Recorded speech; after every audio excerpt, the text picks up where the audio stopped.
All right, guys, welcome back into the show. Got another good video for you today, going through some of our NBA notes, building us up into the NBA season, which is probably about 3 weeks away now from opening day. We got the preseason games going on, everything getting more exciting, good action. The Euro League's going on. It's a good time for basketball as we start building into the season because everyone thinks that they have a chance to be good. Everyone has, huge egos and expects that they're going to win, but a lot of teams are going to lose. And that gets me into the sad part of the video because we are going through a couple of the teams that I think will be at the bottom of the Eastern Conference. We've talked a little bit about the West in the last couple videos, so thought I'd spend a little time on the East and some of the teams that I think might struggle. And so, I'm not that much different from anyone else who's kind of predicting these things because these teams are mostly always at the bottom. And you got to start with the team that I think will be the bottom of the Eastern Conference, which sadly is the Washington Wizards.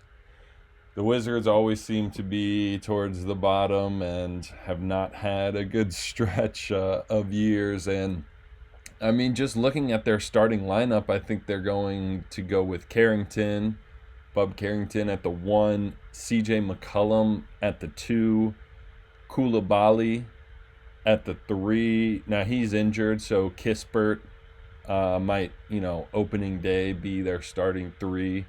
Middleton at the 4 and Alex Sarr at the 5. I mean, that just does not sound like a starting lineup that's going to win a ton of games. I know they can be excited about the mix of veterans and young guys, but when you're starting the season with, it's kind of a year for our young guys to develop, and if CJ McCollum or Chris Middleton can get hot and win us a couple games, we don't mind, just because it's really all about, can our young guys keep getting better and build together, and will we somehow not be in the bottom of this conference? I mean, Trey Johnson is their rookie.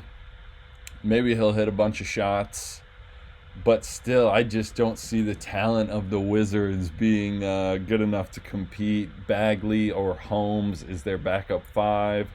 With Chris Middleton, you've kind of got more of a 3-4 rather than a 4-5, a guy that could shift down and play center. Middleton, starting as a forward, isn't really going to shift down and play center. He might shift up and play small forward, but then, you play Bagley and Sarr as your 4-5. I don't know. I don't know what the Wizards roster is doing.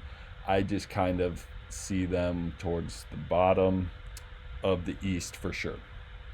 And that moves us to another Eastern Conference team that I think will be better than the Wizards, but still I got them in the bottom, not making the play-in, and that's the Hornets. They're fun to watch. LaMelo at the 1. They've got an interesting kind of battle at shooting guard between Knepel and Sexton for who will start. I think they'll go with Knepel just because he's a rookie and they want to see, but if he can't defend and they don't think he can defend shooting guards, or, how are they going to play him with LaMelo? Maybe they go with Sexton, but is Sexton that much better of a defender? He's definitely faster, probably more athletic. Knipple has more size and shooting. I don't know where they go, but 3, they're going to go Brandon Miller is going to be starting at small forward. 4 is going to be Miles Bridges. And 5, Diabate, with their backups being Plumlee and Kalkbrenner. I don't know. I just don't see it once again for the Hornets. I think they're going to be towards the bottom. Like, your 4-5, once again, Bridges, to me, Miles Bridges he can't play the backup center role. A lot of teams now, their forward, Bam maybe starts at the 4, but he can close at the 5. Evan Mobley can start at the 4, but he'll close at the 5 if you need to. They like playing 2 bigs. But, Miles Bridges starts at the 4, can't really close at the 5. I think you probably play him at the 3 before you play him at the 5 as a small forward. So anyway, it's the same thing with the Wizards. I don't like the roster flexibility. They can't play a lot of different ways. You're really relying on LaMelo to score. Maybe Knipple will hit some shots. Maybe Sexton will hit some shots. Brandon Miller, will have stretchy games where he makes some shots and he's long. And I like Brandon Miller, and I like Bridges. I think Bridges is good, but their center position, I don't know.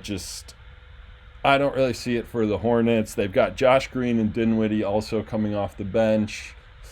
I don't want to be negative in this video because we are getting excited for the season, but we got to start with some of the bottom teams. But I find these teams very fascinating in what they're trying to build, especially the Hornets with LaMelo.